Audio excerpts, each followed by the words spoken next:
Istri presiden tidak tahu kita sudah bercerai. Di pesta bisnis, dia melihat aku dan gadis polos memegang tangan erat. Tersenyum tipis. Sibuk ya? Suamiku, aku menatap cahaya bulan putih yang matanya merah di pelukannya. Kataku, saling menghargai. Malam itu dia menekan aku di kamar. Jarang-jarang matanya merah menanyai aku. Kenapa aku tidak menjawab? Aku hanya merasa lucu. Padahal dia yang tidak bisa melupakan cahaya bulan putih di hatinya. Seluruh dunia tahu dia menikah denganku. Karena cahaya bulan putihnya kabur pada hari pernikahan. Jadi aku mengenakan setelan yang tidak pas. Menikahi wanita yang bahkan tidak bisa mengingat namaku. Teman dan keluarga diam-diam bilang aku kasihan. Aku hanya pengganti cahaya bulan putih istri. Bahkan saat malam pertama istri diganggu oleh cahaya bulan putih setengah jalan. Aku tidak ribut atau marah. Dia sering pergi ke luar negeri untuk mengunjungi cinta pertama. Aku juga menjaga mulut rapat-rapat. Hingga malam saat cinta pertama Sunianan bercerai. Aku tanpa sengaja mendengar bocah itu bertanya dengan mata merah. Aku sekarang sudah kembali. Apakah kamu masih mau menikah denganku? Sunianan diam sejenak. Menjawab dengan tegas. Pada saat mengatakan mau. Aku tahu aku harus mengembalikan posisi suami Sunianan. Keesokan harinya aku menyerahkan perjanjian pernikahan kepadanya. Dia bahkan tidak melihatnya. Sambil mengobrol dengan cinta pertamanya. Sambil menandatangani dokumen. Tanpa mendengarkan aku bicara. Dia buru-buru pergi. Aku melihat punggung wanita itu. Tiba-tiba terlintas sedikit sindiran pada diri sendiri. Sangat ingin tahu bagaimana ekspresinya ketika dia mengetahui kebenarannya. Masih butuh waktu lebih dari setengah bulan untuk mendapatkan surat cerai. Aku juga memanfaatkan waktu ini untuk membereskan barang-barangku. Bertemu dan mengucapkan selamat tinggal kepada saudara-saudaraku. Tiba-tiba Sunianan datang menjemputku pulang, sesuatu yang belum pernah terjadi sebelumnya. Dalam perjalanan pulang, baru dia akhirnya seperti teringat sesuatu. Lalu mulai berbicara dengan hati yang berat. Setengah bulan yang lalu, apa sebenarnya dokumen yang kamu suruh aku tanda tangani itu? Setelah lama baru teringat untuk bertanya, selama ini dia sibuk dengan Song Jingian. Jadi bagaimana mungkin dia peduli dengan urusan kecil seperti ini? Aku mengeratkan bibir. Baru saja hendak bicara. Ponsel Sunianan berdering lagi. Nianan, aku sudah minum terlalu banyak. Kepalaku sangat sakit.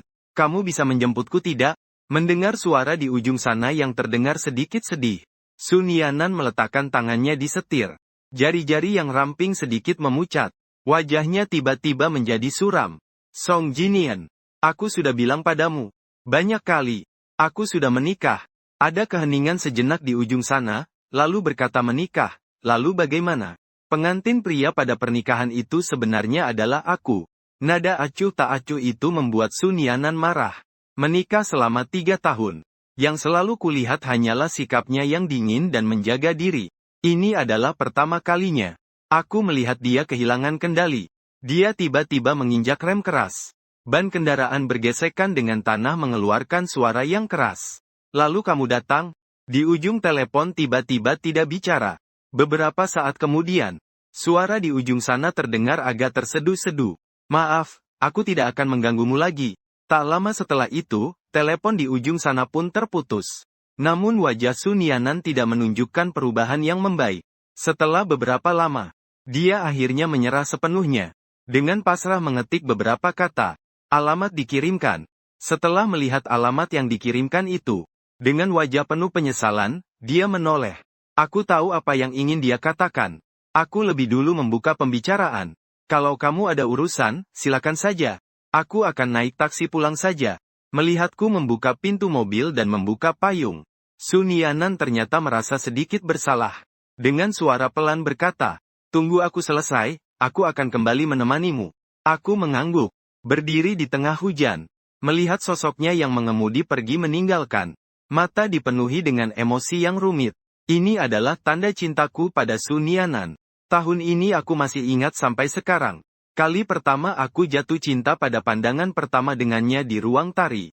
Dia mengenakan gaun latihan tari yang berayun anggun. Dengan kekuatannya sendiri menjadi juara lomba tari tingkat provinsi. Menjadi sosok yang menjadi panji di seluruh ruangan. Hujan turun dengan deras. Aku mengirim pesan kepada Sunianan. Dokumen yang kamu tanya ada di laci sebelah kursi depanmu. Kalau kamu ingin tahu isinya, buka saja. Sampai setengah jam kemudian, aku sudah sampai rumah. Sun Yanan akhirnya membalas dengan satu kalimat. Tidak perlu kamu suruh aku tanda tangan. Pastinya bukan sesuatu yang merugikanku. Itu artinya dia tidak mau membaca. Iya, dia sekarang buru-buru menjemput Song Jinian yang kecanduan minum. Mana mungkin ada waktu untuk membaca. Meski itu ada tepat di tempat yang bisa dia raih. Hujan turun sepanjang hari. Baru berhenti saat sore hari berikutnya. Aku terus berada di rumah. Diam-diam menghapus semua update setelah menikah yang dipajang di semua platform. Setelah membersihkan lingkaran pertemanan, aku keluar. Sekilas aku melihat unggahan 9 kotak terbaru dari Song Jingnian. Itu adalah foto saat bersantai di kapal pesiar. Setiap sudutnya sangat menakjubkan. Memperlihatkan tangan wanita yang ramping dan lembut. Aku tahu itu adalah Sun Yanan. Juga tahu Song Jingnian sengaja melakukannya. Tapi sekarang aku sudah tidak peduli dengan hal kecil seperti itu. Aku mematikan ponsel, bangkit dan masuk ke dapur. Bersiap untuk membuat salad sendiri.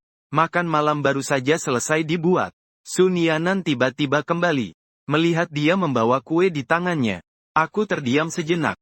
Bukankah kamu tidak suka makan makanan manis? Kenapa tiba-tiba beli kue?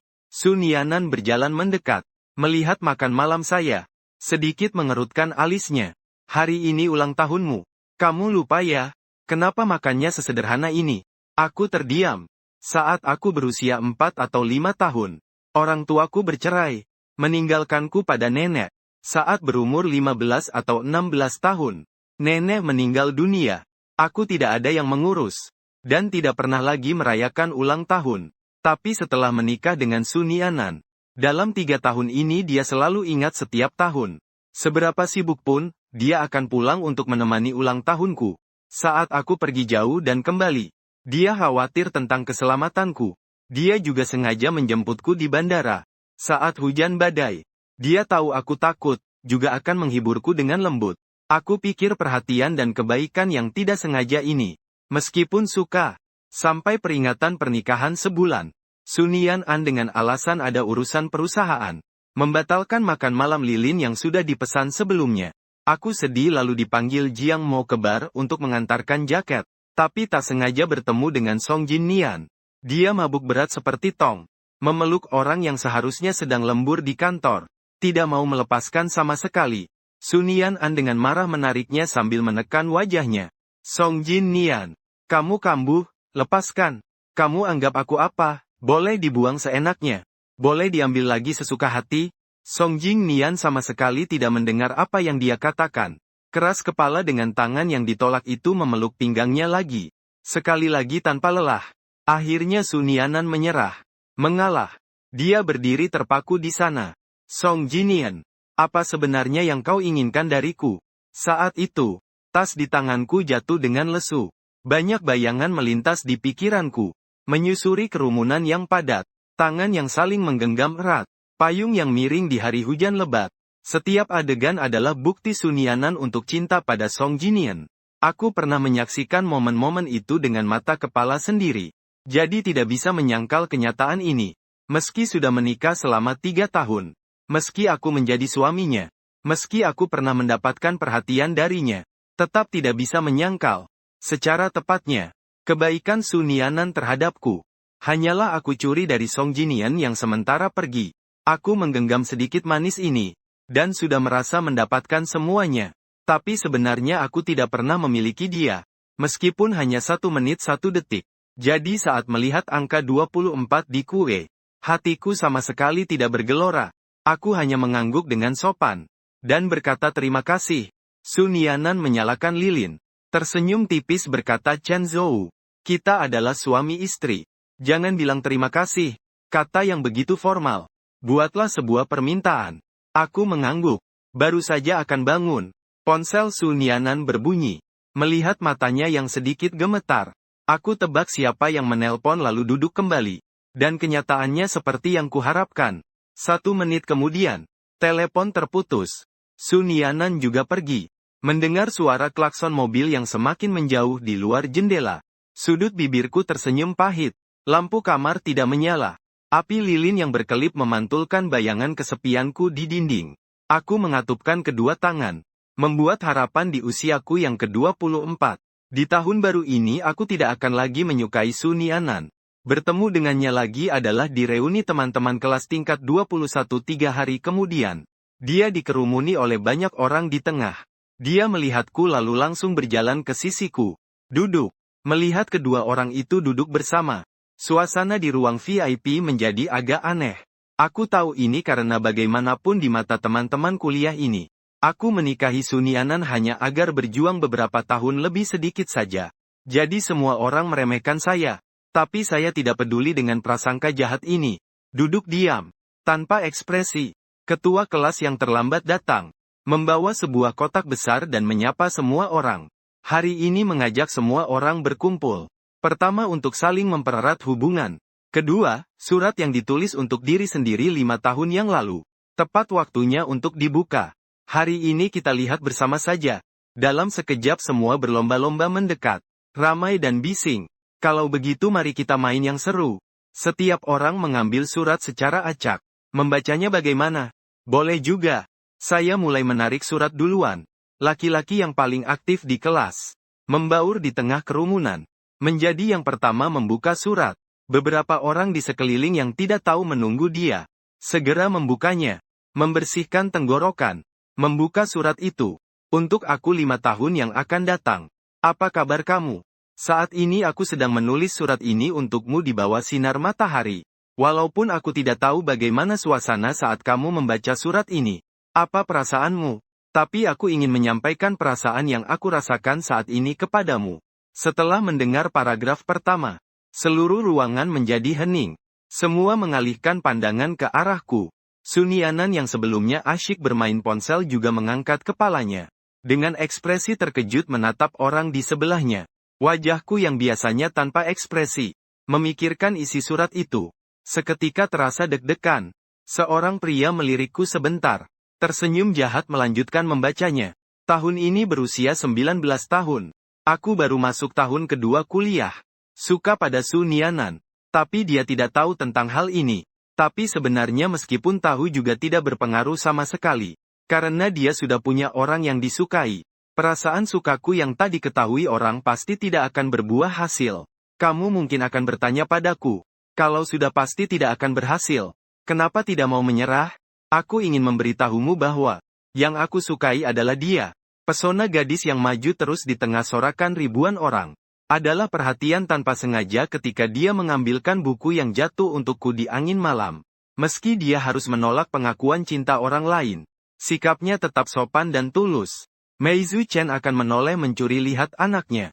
Leherku terasa pegal karena mendengar dia terluka akibat menari. Berani menghadapi badai. Diam-diam aku yang memasukkan obat ke lacinya. Menulis 1 halaman penuh di buku harian. Orang yang namanya tertulis adalah aku. Mungkin seumur hidupnya dia tak akan mengingatku. Tapi tak apa-apa. Karena jatuh cinta diam-diam memang kekacauan seorang diri. Saat surat ini dibacakan, suasana menjadi sangat hening. Su Nianan bahkan tiba-tiba membeku seluruh tubuhnya. Morty teringat pernikahan yang menyakitkan yang tak bisa dia lupakan tahun itu. Terbayang di antara tatapan aneh orang-orang. Dengan tekad bulat bangkit berdiri. Melangkah mantap di sampingnya. Hingga saat ini, dia akhirnya tahu mengapa aku menikahinya. Bukan seperti yang orang lain katakan.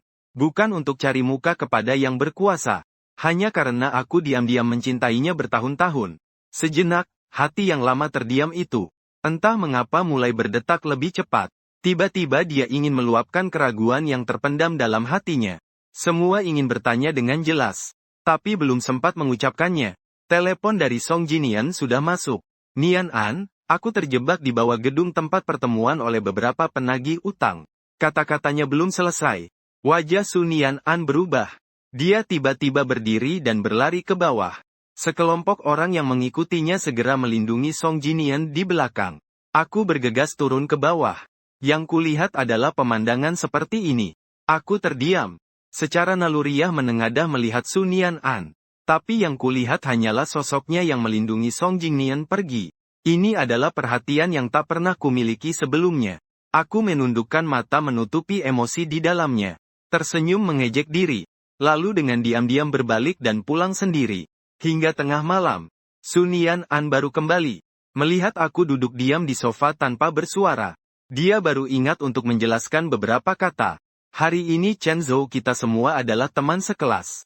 Tentang Song Jinian, aku tidak bisa berpura-pura tidak melihatnya. Aku tak berniat membongkar. Mendengus pelan. Mengambil piyama dan masuk ke kamar mandi. Setengah jam kemudian, aku keluar sambil mengelap rambut. Namun melihat Sun Yanan sedang memegang ponselku. Ekspresinya sedikit aneh. Chen Zhou, kenapa kamu membeli tiket pesawat? Aku terkejut sejenak. Cepat sadar. Mengambil ponsel itu. Aku tidak membeli. Seharusnya itu pesan diskon dari maskapai penerbangan. Sun Yanan ingin bertanya lagi. Tapi melihat aku tampak tidak ingin banyak bicara. Dia pun menahan niat bertanya. Bagaimanapun aku tidak pernah membohonginya. Bukankah begitu? Maka dia meletakkan ponselnya. Mengangguk. Dan mau pergi mencuci muka. Setelah aku mengeringkan rambut. Sun Yanan juga selesai mandi dan keluar. Dia dengan sukarela memeluk pinggangku. Berdiri di ujung kaki ingin menciumku. Namun memalingkan kepala. Menghindari ciuman yang agak hangat itu. Aku berkata dengan lemah. Hari ini tidak nyaman. Ingin istirahat lebih awal. Sun Yanan juga tidak memaksa lagi dan mematikan lampu. Keesokan harinya cuaca cerah. Kami bersama-sama mengemudi ke villa pemandian air panas. Air panas dari mata air membuat saraf lelahku menjadi rileks. Aku bersandar di dinding. Melihat kabut putih yang terus mengepul. Mulai merasa sedikit mengantuk. Tanpa sadar tertidur. Keluarga Su terbiasa dengan suara berisik. Aku tidak mendengar ketukan pintu dari luar. Sun Yanan memanggilku beberapa kali tapi tidak ada respon. Sedikit cemas. Langsung mendorong pintu masuk. Melihat aku yang setengah sadar. Hatinya pun berdebar-debar. Segera melompat ke dalam pemandian air hangat.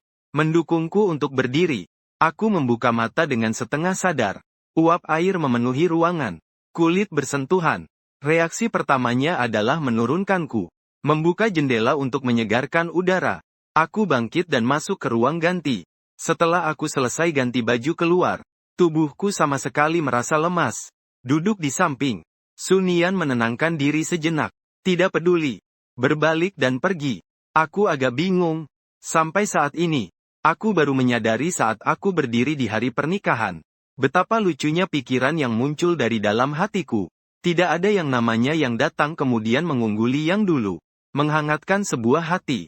Cinta adalah cinta. Tidak cinta ya tidak cinta. Bertarung. Dari awal aku sudah bertaruh salah. Jadi sekarang menghadapi situasi kalah semua. Aku pun menerima. Tidak tahu sudah berapa lama. Aku sendiri tertinggal di belakang. Melihat cahaya terang menusuk di atas kepala. Tersenyum tanpa kata. Aku mendapat telepon dari staf. Mengatakan visa sudah selesai dibuat. Saya mengambil kembali semua dokumen. Mulai mengemas barang. Kalender di atas meja. Setiap hari akan merobek satu lembar. Segera habis. Tahun ini segera akan berakhir. Saya juga segera akan pergi. Kota tempat saya tinggal lebih dari 20 tahun. Dalam minggu ini, Sun Yanan sama sekali tidak kembali. Namun Song Jinian setiap hari mengirim banyak pesan provokasi. Hitung mundur hari ke-7. Dia mengirim sebuah video. Sun Yanan setengah duduk di sofa sambil memijat bahunya. Gerakannya sangat lembut. Saya sambil menonton. Sambil membuang semua barang yang selama ini saya beli untuknya. Ke dalam tempat sampah. Hitung mundur hari ke-5.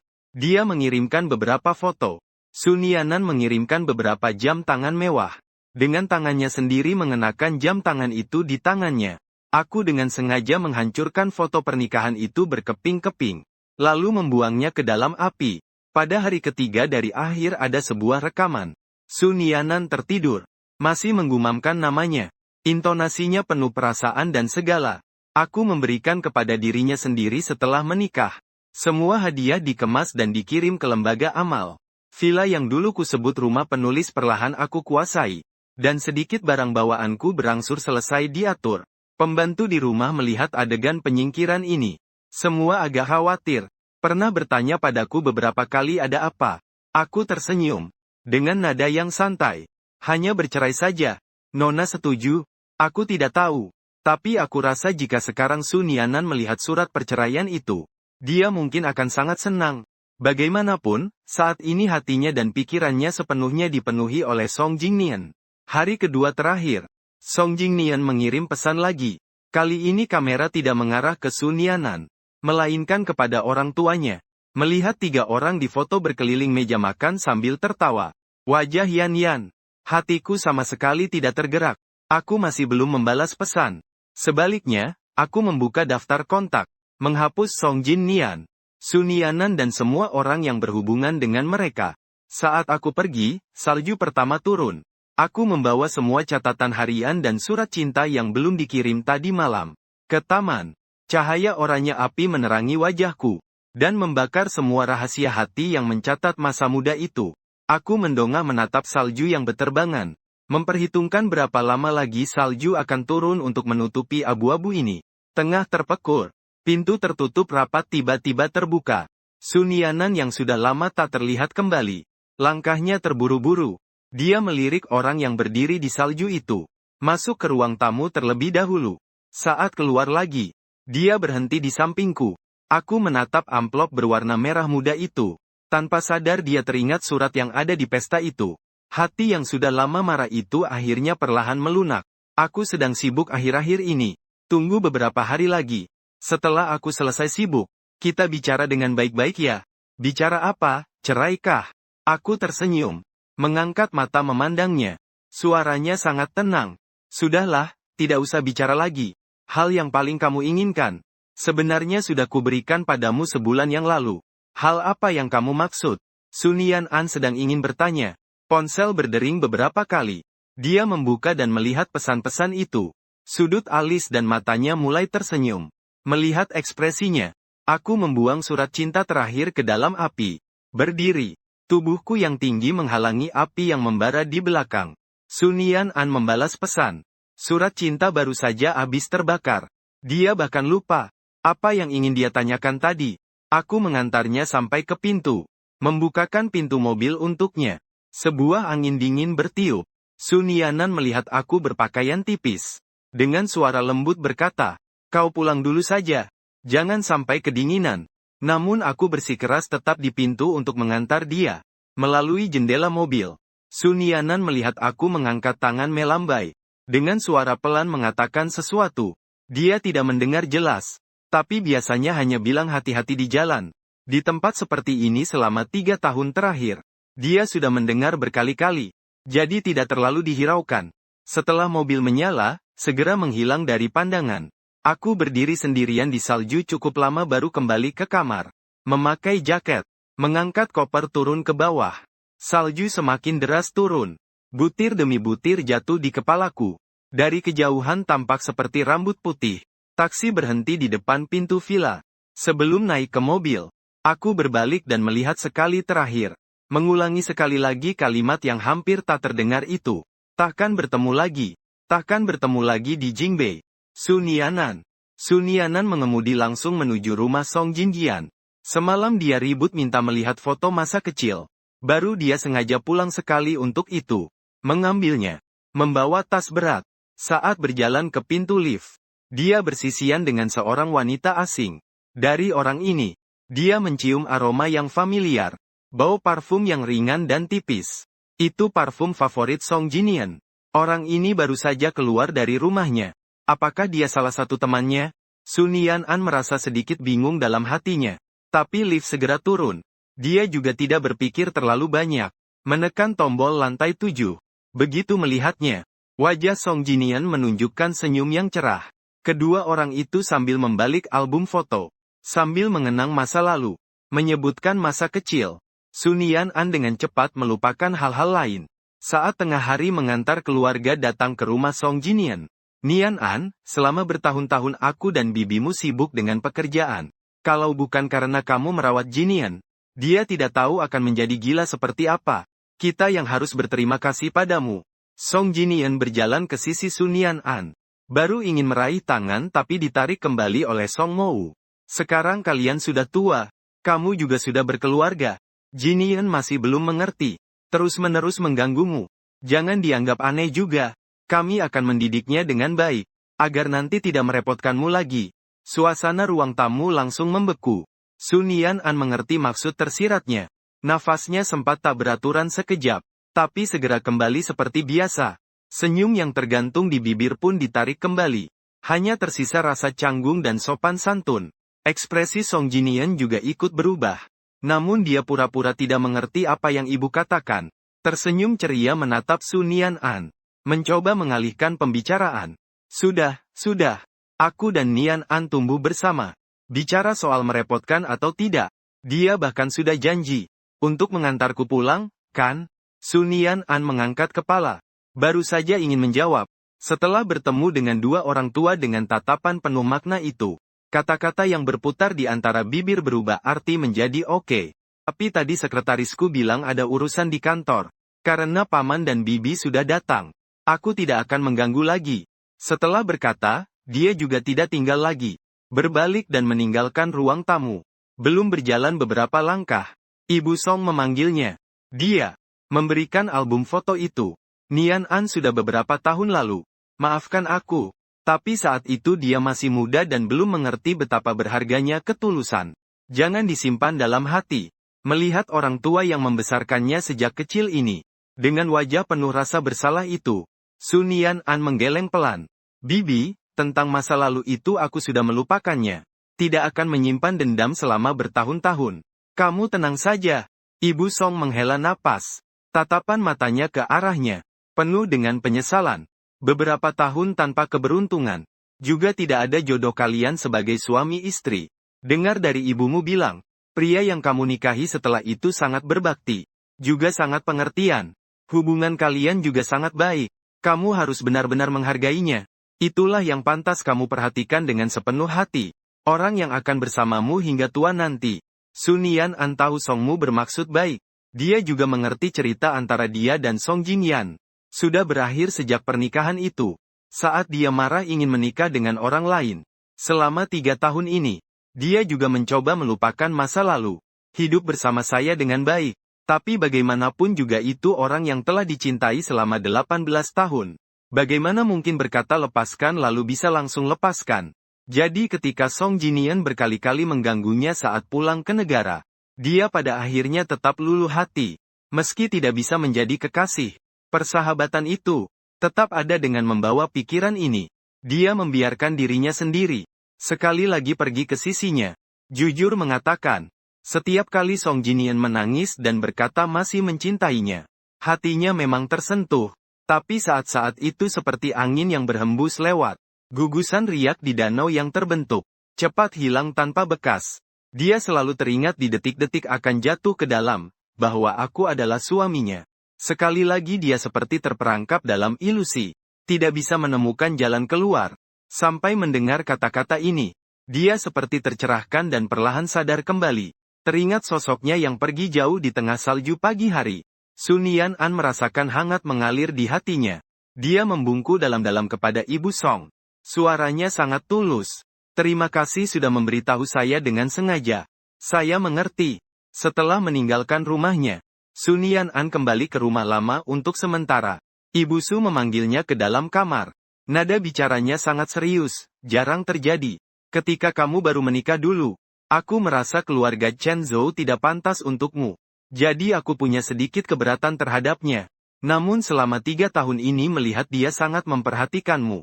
Mengurus rumah dengan rapi. Dan juga sangat menjaga kita. Aku pun perlahan melepaskan keterikatan hati itu. Umurmu juga tidak muda lagi. Ada beberapa hal yang aku tidak ingin katakan lagi. Biarkanlah masa lalu menjadi masa lalu. Jangan terus-menerus menggenggamnya. Kamu punya pandangan yang bagus. Memilih seorang suami yang sangat baik. Saatnya menetap. Hiduplah dengan baik. Pernikahan itu bukan seperti pacaran. Itu seperti semangkok bubur yang dimasak perlahan. Memerlukan kesabaran dan ketekunan. Kamu dan Chen Zhou tidak punya dasar perasaan sebelum menikah. Dan kalian masih sangat muda. Banyak hal harus dibicarakan dengan jelas tepat waktu. Agar tidak terpendam dalam hati. Yang akhirnya menjadi salah paham. Kamu mengerti? Su Nian-an tidak menyangka. Ibu yang biasanya pendiam. Akan berbicara dengan sabar tentang hal-hal keluarga seperti ini. Tapi dia tahu apa yang ibu katakan itu benar. Dengan hormat dia menundukkan kepala. Anda benar. Saya tahu harus berbuat apa. Sum dengan lega mengangguk.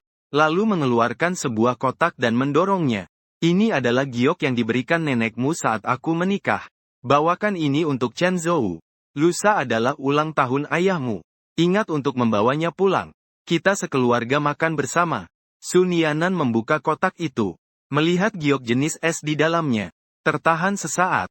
Morty. Dia teringat pernikahan 3 tahun lalu yang menimbulkan banyak keributan.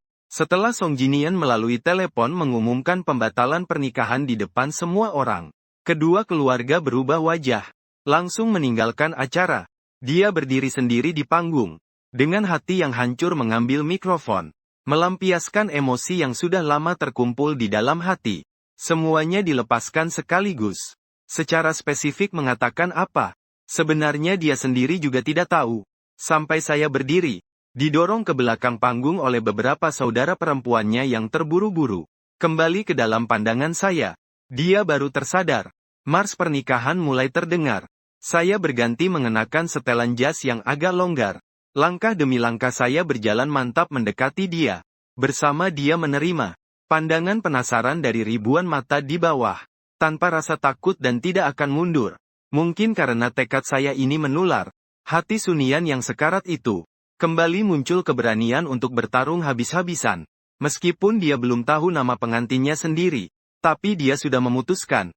Untuk menggunakan sisa hidupnya menyayangi orang yang memasangkan cincin itu padanya. Tidak akan mengecewakan saya. Sun Yanan meletakkan kotak yang berisi liontin giok. Ke dalam laci di sebelah kursi penumpang depan. Sebelum menutup laci. Dia melihat dokumen itu. Dengan penuh perhatian. Dia mencoba memikirkan kapan dokumen itu dimasukkan. Tapi pikirannya berputar tanpa menemukan petunjuk. Saat dia ingin mengeluarkannya untuk melihat lebih dekat. Dia menerima panggilan telepon dari Song Jinjian. Nianan, orang tua saya sudah pergi. Temanku bilang mau keluar berkumpul. Apa kamu sudah selesai sibuk? Mau tidak datang bermain bersama? Kali ini Sun Yanan tidak ragu-ragu. Langsung menolak. Nada suara Song Jinjian langsung menjadi lesu. Dengan ragu, dia bersiap membuka mulut, tapi dia mencari alasan ada rapat yang harus dihadiri, dan memutuskan sambungan telepon. Dia mendorong laci itu, lalu mengendarai mobil pulang ke rumah. Villa yang biasanya ramai hari ini terasa sangat sunyi. Sun Yanan memandang sekeliling, dan menyadari banyak barang di ruang tamu hilang.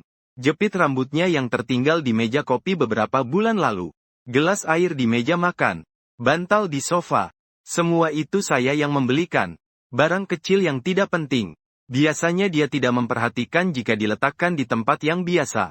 Tapi entah kenapa, kali ini dia dengan sigap merasakan ada yang tidak beres. Dia memanggil kepala pelayan, dan bertanya kenapa rumah kehilangan banyak barang.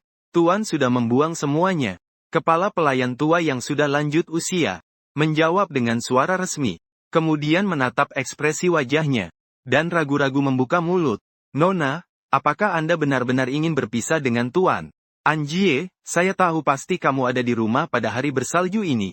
Sudah berapa lama kamu tidak berkumpul dengan teman-teman? Ayo, minum bersama.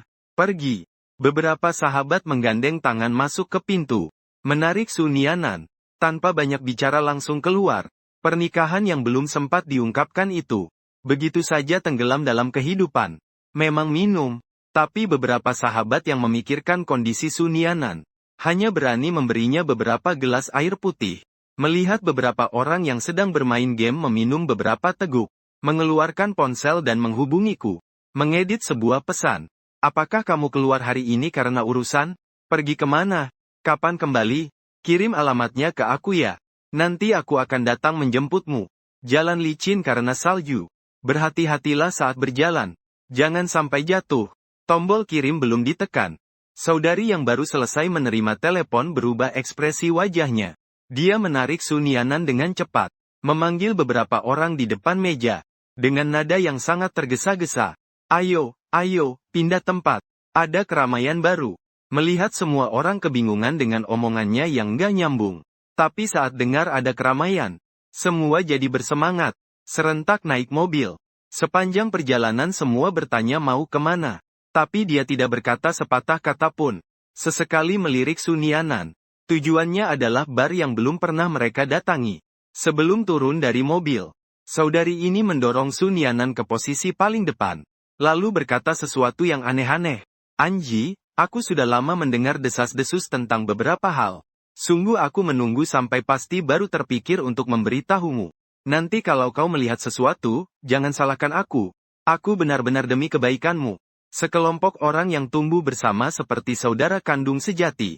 Mendengar dia berbicara dengan nada yang begitu serius. Senyum di wajah Sun Yan'an perlahan menghilang. Dia menatap pintu besar yang sangat dekat di depan mata. Ragu-ragu mengangkat tangan untuk membuka pintu. Begitu pintu bar terbuka, pemandangan di dalamnya langsung terlihat dengan jelas. Warna-warni gemerlap. Di ruang utama yang penuh lampu merah dan suasana minum-minum. Semua orang tenggelam dalam musik DJ yang sangat keras. Sinar sorot putih menyinari. Pasangan yang sedang berciuman panas di tengah panggung tampak jelas. Meskipun ada jarak di antara mereka. Namun Sun Yan'an langsung melihat Song Jinian. Dia memeluk seorang wanita cantik yang ceria dan bersemangat. Wajah wanita itu memerah tidak normal. Satu pasang tangan terus-menerus menggoda di belakang wanita itu. Tampak berbeda dengan si tuan muda dari keluarga kaya yang biasanya sangat manja. Sungguh seperti dua orang yang berbeda. Dalam sekejap, 7 atau 8 orang yang berdiri di pintu semuanya terpesona. Berseberangan dengan keheningan ini, adalah suara riuh di aula yang semakin memanas. Aku pergi sebentar, malah main segede ini. Sudah berciuman setengah jam. Tidak kehabisan napas ya. Mereka kan pacar, sudah erat hubungannya. Cium sedikit, kenapa? Kamu iri ya? Jangan bilang deh. Pacar Jingyan ini sudah pacaran setengah tahun, kan? Belum bosan ya? Kamu pikir kali ini bakal pacaran berapa lama? Mungkinkah bakal melebihi waktu perhatian Sun Yan'an yang bertahun-tahun? Jangan tebak-tebak. Dia cuma main-main saja. Kamu lihat Sun Yan'an saja sudah digoda selama 3 tahun. Sekarang sedang bersemangat. Bukankah kamu masih seperti menggoda anjing? Mendengar kata-kata tanpa sensor dari teman Song Jinian. Beberapa saudara perempuan langsung marah dengan cepat. Mereka tidak bisa menahan amarah ini. Mendorong kerumunan dan langsung masuk. Satu pergi mematikan musik. Satu pergi menyalakan lampu. Sisanya langsung melompat ke panggung. Mengelilingi 2 orang yang sedang mesra yang sulit berpisah itu. Perubahan mendadak ini menghancurkan suasana hangat di tempat itu. Song Jinian yang sudah sadar. Melihat beberapa orang yang entah kapan masuk secara tiba-tiba. Wajahnya menjadi sangat buruk. Melihat sekeliling dengan cepat. Setelah tidak melihat Sun Yan'an, dia sedikit lega. Dengan wajah dingin memandang orang-orang yang tidak berniat baik ini. Bagaimana kalian tahu di sini? Aku kan tidak mengundang kalian. Tanya kalian datang untuk apa? Beberapa orang sedang marah. Mendengar kata-kata ini, langsung bertengkar dengannya. Hanya sebuah bar saja. Kalau kamu datang, kami juga bisa datangkan. Harus minta undangan dulu apa? Kenapa bawa pacar baru untuk bulan madu di sini? Takut kami melihat. Lalu mengeluh ya. Song Jinian tidak mau malu di depan teman dan pacarnya. Kepala panas langsung membalas. Takut apa aku? Aku cuma pacaran saja. Takut Sun Yan'an tahu apa? Dia seorang istri orang. Masih ikut campur kebebasan pacar lamanya. Kata-kata itu keluar. Beberapa saudari pun bertepuk tangan. Melihat mereka tertawa bukannya marah. Song Jinian merasa tenang di dalam hatinya. Dia menyadari ada yang tidak beres. Sedang ingin bertanya dengan jelas. Namun beberapa saudari sudah terdahulu bersuara. Pria yang pura-pura setia dan penuh cinta selama ini. Sekarang ekor rubahnya terlihat jelas. Tidak mau berakting lagi. Song Jinian, kamu sudah menjalin hubungan dengan wanita lain selama setengah tahun. Kenapa makan di piring ini? Melihat ke panci yang ada di depan. Masih saja mengganggu pemeriksaan keamanan. Mendengar kata-kata ini, pacar Song Jinian juga menyadari ada yang tidak beres. Wajahnya berubah suram. Song Jinian tidak menyangka hari ini akan terjadi masalah ini. Dia tahu masalah ini akan menjadi besar. Hatinya menjadi tegas. Berbicara tanpa berpikir lagi. Bukan dia yang mengejar dan rela berkorban. Meminta aku untuk rujuk, aku kesal padanya sampai mati. Bagaimana mungkin aku ingin menggodanya lagi? Dia seperti anjing kulit yang sampah. Menggantungiku. Dibuang pun tidak bisa lepas. 3 tahun yang lalu aku sudah bosan. Jadi aku sengaja kabur dari pernikahan. Tidak ada hubungannya dengan pergi ke luar negeri. Sekarang yang aku suka hanya pacarku. Apakah semua itu adalah kata-katamu dari hatimu? Mendengar beberapa orang bertanya dengan suara keras. Song Jinian juga tidak ingin terlihat lemah. Dia mengangkat lehernya. Seperti singa yang sombong.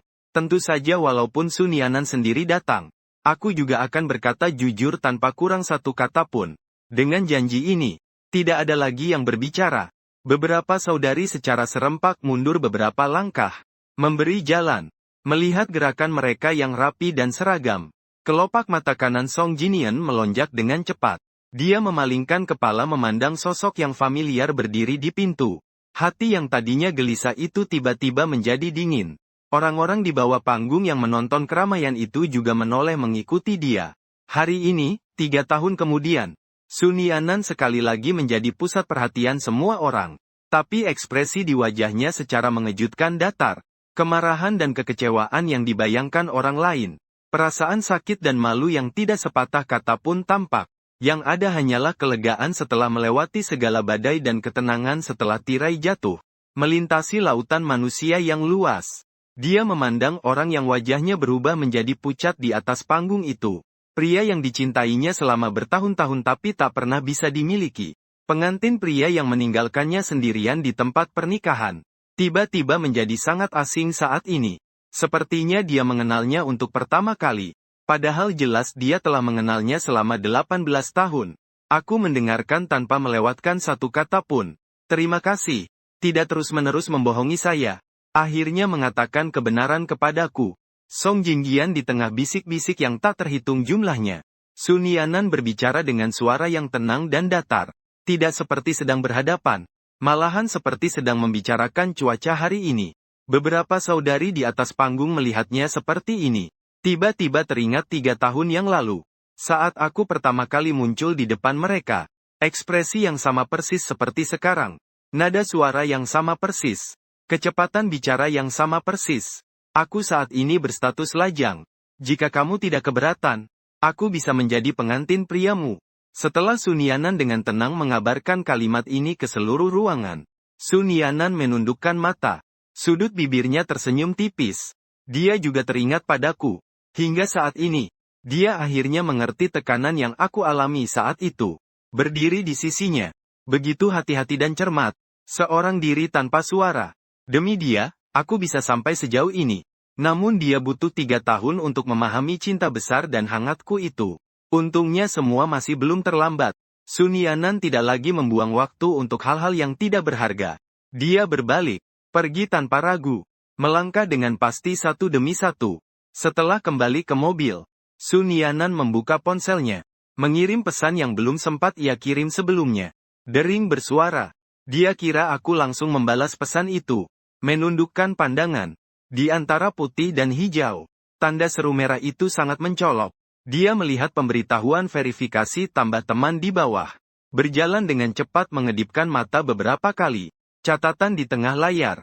Avatar di sebelah kiri sudah dikonfirmasi benar. Itu memang saya sendiri. Tapi kenapa saya bisa tanpa alasan memblokir dan menghapus dia? Sun Yanan tidak mengerti. Dia mengirim beberapa pesan lagi. Masih dalam status diblokir. Danau hati yang tenang seperti air mati itu bergelombang dengan banyak riak. Nalar memberitahunya pasti ada sesuatu yang terjadi. Tapi perasaan berusaha keras menekan nalar. Mencoba dengan alasan lain agar dia tenang. Apakah pagi ini aku masih mengantarnya keluar seperti dulu? Wajahnya juga terlihat normal. Masih melambaikan tangan untuk bilang selamat tinggal. Mungkin hanya salah tekan. Sun Yanan berusaha keras membangun semangat sendiri. Tapi itu berlari kencang pergi. Injak pedal gas. Kecepatan mobil yang diinjak sampai habis. Namun mengkhianati hati gugupnya itu. Dia menabrak 10 lampu merah berturut-turut. Baru sampai di rumah sebelum gelap. Di rumah tidak ada yang berbeda sejak dia pergi. Masih sepi dan dingin. Tidak seperti rumah yang dulu. Dia melihat lampu di dapur menyala. Mengira aku sedang memasak sup penawar mabuk di dalam. Langsung berlari masuk. Memang ada sup yang dimasak di atas kompor.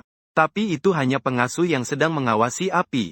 Melihatnya, dia segera memberi salam. Dengan gugup menuangkan semangkuk sup dan menyerahkannya. Sun Yanan tidak minum alkohol. Masih saja sedikit menyesap sup panas itu masuk mulutnya. Namun itu bukan rasa yang biasa dia minum. Sun Yanan mengerutkan kening. Bukankah sup penawar mabuk itu yang dimasak suami? Mata pembantu kecil itu yang jernih. Morty membuka matanya selebar-lebarnya. Dengan panik dia mulai berkata benar. Maaf. Nona dan Tuan sebelum pindah mengajari saya cara memasak sup. Tapi saya tidak mencatatnya. Tolong tunggu sebentar. Saya akan segera membuatkan untuk Anda. Dalam kata-kata ini, Sunan An hanya mendengar 4 kata. Sebelum pindah. Hatiku yang berdetak kencang langsung jatuh ke jurang dingin. Kapan tepatnya pindah? Setelah Anda keluar pagi ini. Ruang tamu dan kamar tidur. Ruang kerja. Kamar mandi. Setiap sudut rumah. Sudah saya cari semua. Tapi tetap tak ada jejak saya. Pembantu rumah tangga tua yang mendengar suara itu datang. Pembantu rumah tangga tua yang mendengar suara itu datang. Akhirnya bisa mengeluarkan pertanyaan yang selama ini tersimpan di hati. Nona, kenapa Anda setuju untuk bercerai dengan Tuan? Mendengar kata, cerai, itu. Sun Yanan merasa dunia berputar dengan cepat. Dia tidak pernah mendengar saya membicarakan hal ini. Kenapa semua orang yakin bahwa dia yang ingin bercerai? Dia mencoba mengingat dengan keras kejadian-kejadian selama ini di pikirannya. Berusaha mencari petunjuk-petunjuk kecil. Perilaku aneh Jiang Mo di kafe. Tiket pesawat yang tidak sempat dilihat dengan teliti. Kata-kata tidak jelas yang saya ucapkan pagi ini. Barang yang dia inginkan sebenarnya sudah saya berikan. Teringat kata-kata yang belum sempat ditanyakan dengan jelas. Sun Yanan semakin panik. Dia sambil menyuruh sekretaris mencari keberadaan saya. Sambil mengemudi, dia sendiri mencari dia. Pertama pergi ke rumah lama tempat saya tinggal sebelum menikah. Namun hanya melihat pintu dan jendela yang tersegel. Tetangga sekitar memberitahunya. Kemarin saya pulang sebentar. Kehilangan banyak barang. Sepertinya mau pergi jauh. Detik berikutnya pesan dari sekretaris datang. Pak Su, saya menemukan Bapak membeli tiket pesawat non-San Francisco setengah bulan lalu. Berangkat pagi ini. Sekarang seharusnya sudah sampai. Ternyata saya bukan mau pindah, tapi memutuskan untuk pergi ke luar negeri ya. Setelah menyadari hal ini, Sun Yanan merasakan hawa dingin di dalam hatinya. Dia tidak mengerti, kenapa tiba-tiba muncul pikiran cerai, lalu pergi tanpa peringatan, menjadi suaminya, berdiri di sisinya. Bukankah itu yang selalu dia harapkan? Setelah memerintahkan sekretaris memesan tiket ke Amerika, Sun Yanan kembali ke mobil. Dia tidak mengemudi, bersandar di sandaran kursi, melihat layar chat yang diblokir, tercengang dan termangu. Ponsel yang tidak diisi daya sepanjang hari mengeluarkan peringatan baterai rendah. Dia membuka laci, ingin mengambil kabel charger. Pandangan melewati tas dokumen itu. Kali ini, dia akhirnya membuka dokumen yang telah disimpan selama sebulan ini. Setelah melihat 4 kata perjanjian cerai yang langsung terlihat, tangan Sun Yanan tak sadar bergetar beberapa kali. Namun dia masih tetap tenang. Membalik halaman demi halaman. Hingga halaman terakhir. Melihat tanda tangan sendiri yang dibuat dengan tinta pena. Dia benar-benar terdiam. Mengapa tanda tangannya ada pada perjanjian cerai itu? Mengapa dia sama sekali tidak ingat pernah menandatangani? Pikiran Sun Yanan berputar dengan cepat. Mencoba menghubungkan detail-detail yang diabaikannya dan terlupakan. Orang yang menandatangani perjanjian berikut adalah saya. Dan satu-satunya kali saya mencarinya untuk tanda tangan adalah pada senja sebulan yang lalu. Saat itu saya bilang ingin memberikannya sebuah hadiah. Dia tidak sempat melihatnya. Setelah tanda tangan langsung pergi. Saya menjatuhkan perjanjian itu di mobilnya. Dan sudah mengingatkannya berkali-kali. Untuk memeriksa selama sebulan penuh. Perjanjian itu sudah berlaku. Tapi dia tidak pernah membukanya sekalipun. Beberapa lembar kertas ringan. Di tangan Sun Yanan terasa seberat ribuan jin. Hingga saat ini, dia akhirnya mengerti kenapa saya harus pergi. Saya merasakan pergulatan hati yang tidak pasti dalam pernikahannya. Saya pikir dia akan kembali ke Song Jinian. Akan bercerai dengan saya. Jadi saya memilih pergi lebih dulu. Dan benda yang disebut hadiah itu. Ini adalah surat perjanjian perceraian. Aku memutuskan untuk memberinya kebebasan lagi. Memutuskan untuk memenuhi hatinya yang tulus yang sudah lama tak tersentuh. Saat pesawat mendarat di dekat gunung. Waktunya tepat sore hari di tempat itu. Aku bertemu dengan guru Sunan Kiao yang sudah lama tidak kutemui di luar pintu mesin jalan. Pada tahun terakhirku di universitas. Guru keluar dari Beida. Mulai menapaki jalan wirausaha mandiri. Setelah usaha selama 3 tahun, berhasil menetap di Silicon Valley. Aku secara resmi menerima tawaran kerjanya. Itulah sebabnya aku memutuskan untuk pergi ke luar negeri. Wanita hebat yang baru berusia 30-an ini, saat di sekolah sangat akrab dengan para mahasiswa. Kini ketika masuk ke masyarakat lebih rendah hati tanpa sikap sombong. Begitu melihatku, Dia menyapa dengan hangat dan melambaikan tangan. Sudah lama tidak bertemu. Aku mendorong koper dan berjalan mendekat. Wajahku pun tersenyum lebar. Guru Su, sudah lama tidak bertemu. Saya sudah mengundurkan diri. Masih mau dipanggil guru ah. Kalau kamu tidak keberatan, nanti panggil saya Kakak Nan Kiao saja. Sikap ramah dan ceria ini membuat saya yang masih belum terbiasa dengan suasana negeri asing merasa sangat hangat. Saya juga tidak melanjutkan bersikap formal. Langsung memanggil dengan kata kakak. Su Nan Kiao tersenyum dan membalas. Lalu menarik saya berjalan menuju rumah. Pulang. Sepanjang jalan kami berdua banyak bercerita tentang masa lalu. Dari kelas dulu, sampai ke perpisahan. Praktik. Sekejap penuh dengan banyak perasaan. Chen Zhou, setengah tahun lalu kamu lulus pasca sarjana. Saya mengundang kamu datang ke Amerika. Kamu waktu itu tidak setuju. Kenapa tiba-tiba berubah pikiran? Mataku tertuju sejenak. Lalu cepat kembali seperti biasa. Berpikir beberapa detik. Berhati-hati membuka mulut. Waktu itu aku juga belum memikirkan apa yang akan dilakukan selanjutnya. Dan karena alasan keluarga tidak terlalu ingin pergi ke luar negeri, makanya tidak setuju. Tapi sekarang aku sudah mengerti. Karena tidak tahu apa yang akan terjadi di masa depan. Maka coba dulu saja. Siapa tahu dalam perjalanan menemukan cita-cita baru. Su Nan Kiao juga orang yang sudah berpengalaman. Tahu bahwa pemuda yang baru keluar dari masyarakat biasanya bingung pada awalnya. Jadi sangat mengerti perasaanku saat ini. Menghibur beberapa kata. Hidup memang berjalan sambil melihat langkah selanjutnya. Kamu lihat aku juga pernah jadi dosen beberapa tahun di universitas. Baru sadar tidak cocok hidup di Menara Gading. Kamu yang baru memutuskan untuk keluar dan melihat dunia. Kamu seberapa umurmu? Kebingungan itu normal. Tapi selama kamu berani melangkah ini, aku percaya kamu pasti bisa menemukan tujuan hidupmu. Ada contoh nyata seperti Su Nan Kiao. Aku merasa seperti telah memakan pil penenang. Lebih tenang banyak. Setelah parkir dengan rapi, Su Nan Kiao membawaku kembali ke apartemen. Ruang standar 2 kamar dan 1 ruang tamu. Menghadap utara ke selatan. Sinar matahari cukup. Di bawah ada supermarket. Melihat kamar yang sudah dirapikan bersih, aku merasa sebagian besar kelelahan di tubuhku hilang. Su Nan Kiao menarikku berkeliling, lalu memberitahuku beberapa hal penting secara detail. Kemudian mengajakku makan bersama. Setelah makan, kami pergi ke supermarket bersama, membeli beberapa barang kebutuhan sehari-hari. Setelah sampai di rumah, Su Nan Kiao juga tidak menggangguku lagi. Setelah aku meninggalkan alamatku, aku pergi duluan. Aku mandi.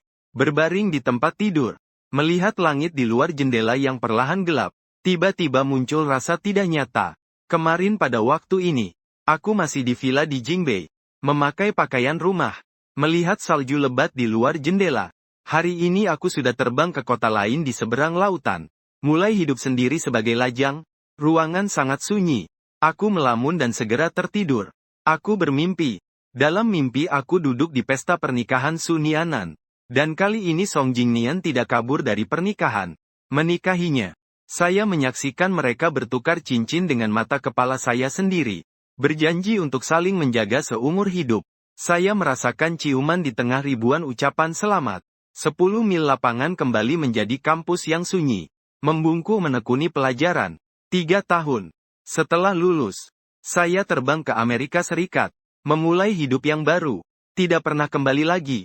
Dalam kehidupan singkat ini, satu-satunya hubungan antara saya dan Su Nianan adalah 4 tahun sebagai teman sekelas. Setelah itu jembatan kembali ke jembatan, jalan kembali ke jalan. Saya selalu menjadi teman sekelas asing yang namanya tak pernah diingat olehnya. Mungkin karena adegan dalam mimpi terlalu nyata.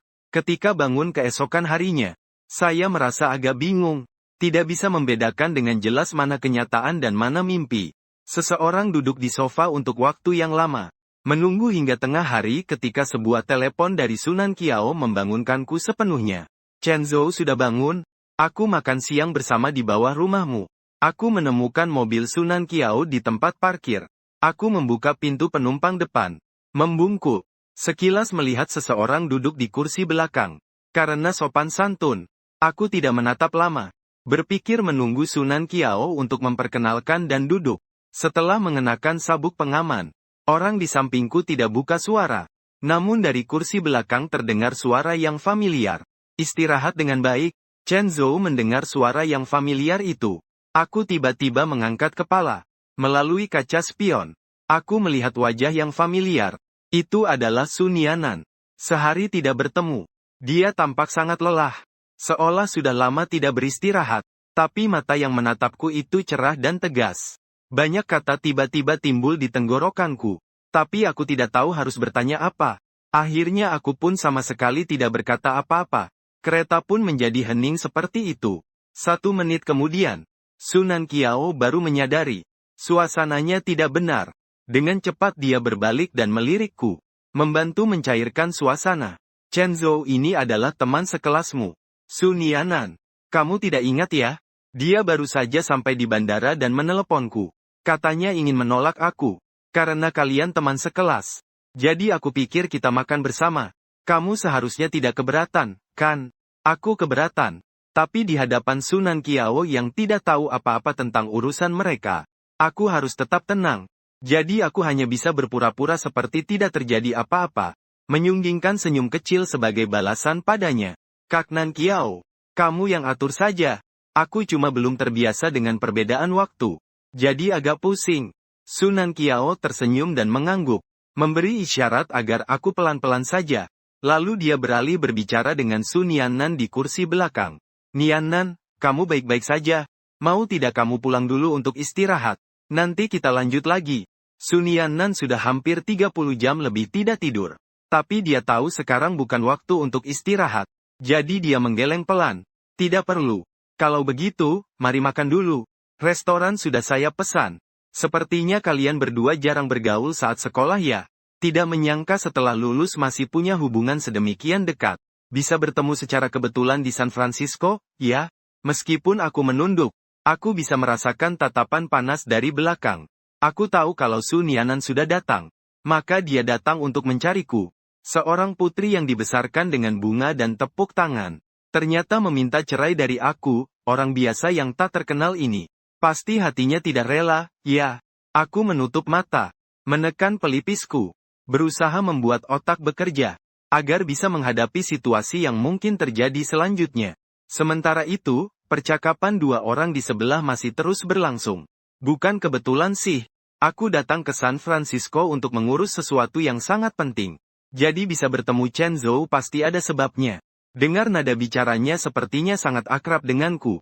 Tapi lihat penampilanku. Dua orang ini seperti tidak saling kenal.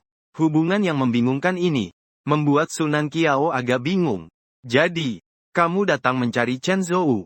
Setelah lulus kalian sering berhubungan. Sudah cukup akrab. Biasanya aku sudah menjawab pertanyaan ini sebelum dia sempat bicara. Mendengar dua kata ini, tatapan Sun Yanan menjadi jauh lebih dalam. Sedikit mengepalkan bibir. Benarkah kalian teman satu angkatan selama 4 tahun? Sekarang hubungan biasa saja. Nanti jika sering berhubungan perlahan-lahan akan menjadi akrab. Oh iya Nianan. Apakah kamu memiliki pekerjaan saat datang ke Amerika kali ini? Datang sendiri tanpa membawa keluarga? Aku dengar kamu sudah menikah. Suami juga teman sekelas, ya. Mendengar kata-kata ini, jantungku berdetak lebih kencang beberapa detik. Tak sadar menggenggam tangan dengan erat. Setelah beberapa saat, aku baru mendengar suara serak Sunian Ana adalah. Tapi baru-baru ini dia mengajukan cerai padaku. Aku datang ke Amerika kali ini untuk mengurus hal ini. Sunan Qiao tidak menyangka obrolan santai malah menyangkut urusan pribadi orang.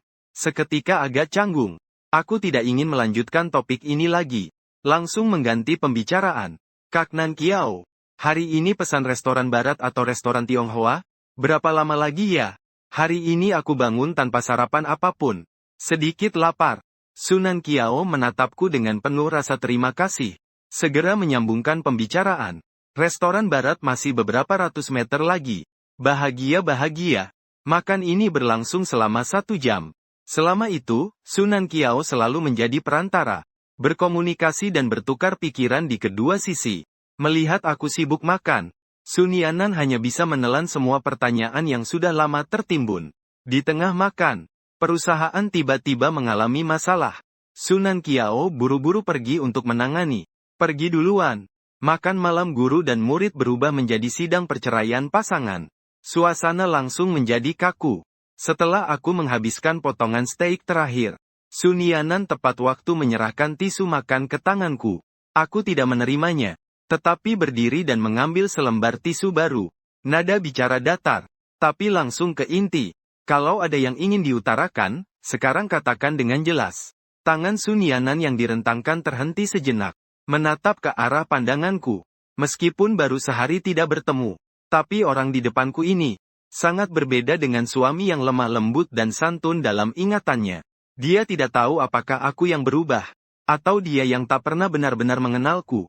Kalau dipikir-pikir lagi, dalam 3 tahun pernikahan selain momen keintiman di ranjang, dia hampir tidak pernah melihat wajahku, juga jarang memperhatikan perubahan emosiku. Aku seperti setumpuk danau yang tenang, tanpa angin dan ombak, tak pernah beriak. Diam berdiri di tempat yang bisa dia lihat saat berbalik. Lama-kelamaan, dia pelan-pelan lupa dari mana asal air danau ini, dan mengapa ia bertahan di sini, tidak bergerak kemana-mana. Saat dia sudah terbiasa, danau ini tiba-tiba mengalir, mengarahkan diri tanpa bisa dihentikan kepadanya. Sulit dijangkau ke tempat asing. Dia baru saja menyusul, baru terkejut menemukan, air kolam ini tidak sesantai yang dia bayangkan, dan tidak akan berhenti di tempat yang sama hanya untuk keinginan pribadinya. Dan semua persepsi sebelumnya, hanyalah stereotip yang dia anggap benar sendiri. Menghadapi saya yang baru, belum pernah ditemui sebelumnya ini. Sun Yanan tidak bersalah. Tapi dia tahu alasan saya memilih bercerai. Pasti ada kaitannya dengan dia. Jadi pada awal negosiasi, dia dengan tulus menyampaikan permintaan maafnya kepada saya. Chen Zhou, maafkan aku. Dalam 3 tahun terakhir, aku tidak menjalankan tanggung jawab sebagai istri. Tidak berhasil memberimu suasana keluarga yang normal. Mengabaikan semua usahamu selama ini. Maafkan aku. Aku tahu kata-katanya saat ini adalah tulus. Namun saya tidak tergerak oleh permintaan maaf yang terlambat ini. Saya mengerti bahwa hubungan saya dengan Sun Yanan sejak awal memang salah. Takdirnya memang tidak akan berakhir dengan hasil yang baik.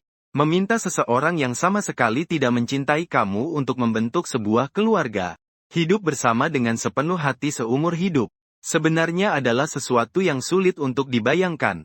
Apalagi orang itu dari awal sampai akhir tidak pernah melepaskan orang lain. Alasan saya mengajukan cerai adalah karena saya menyadari betapa kekanak-kanakan dan lucunya pemikiran saya 3 tahun yang lalu. Saya hanya ingin memperbaiki jalan yang salah saya ambil. Tidak ada hubungannya dengan tanggung jawab. Tidak ada hubungannya dengan suasana hati. Apalagi dengan pengorbanan. Oleh karena itu saya hanya menjawab satu kalimat kepadanya. Saya tidak butuh permintaan maafmu. Cukup kamu mengajukan surat cerai itu. Lalu kirimkan surat cerai itu kepada saya. Bayar di tempat juga tidak apa-apa. Sun Yanan terdiam di tempat. Di pesawat berikutnya, dia pikir masih ada kesempatan. Begadang memikirkan bagaimana cara meminta maaf dan memperbaiki. Tapi sampai saat ini, dia baru sadar betapa teguhnya tekadku. Melihat wajahku yang tenang itu, mata dia berkedip dengan sedikit panik. Nada suaranya juga menjadi terburu-buru. Apakah benar-benar harus bercerai? Kenapa aku menatapnya tajam setiap kata? Jelas dan tegas.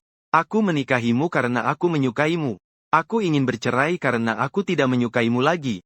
Hanya itu saja. Setelah meninggalkan restoran, aku tidak pulang ke rumah, melainkan pergi mencari Sunan Qiao. Melihat aku datang sendiri, Sunan Qiao menunjukkan sedikit keheranan di wajahnya. Nian Ana.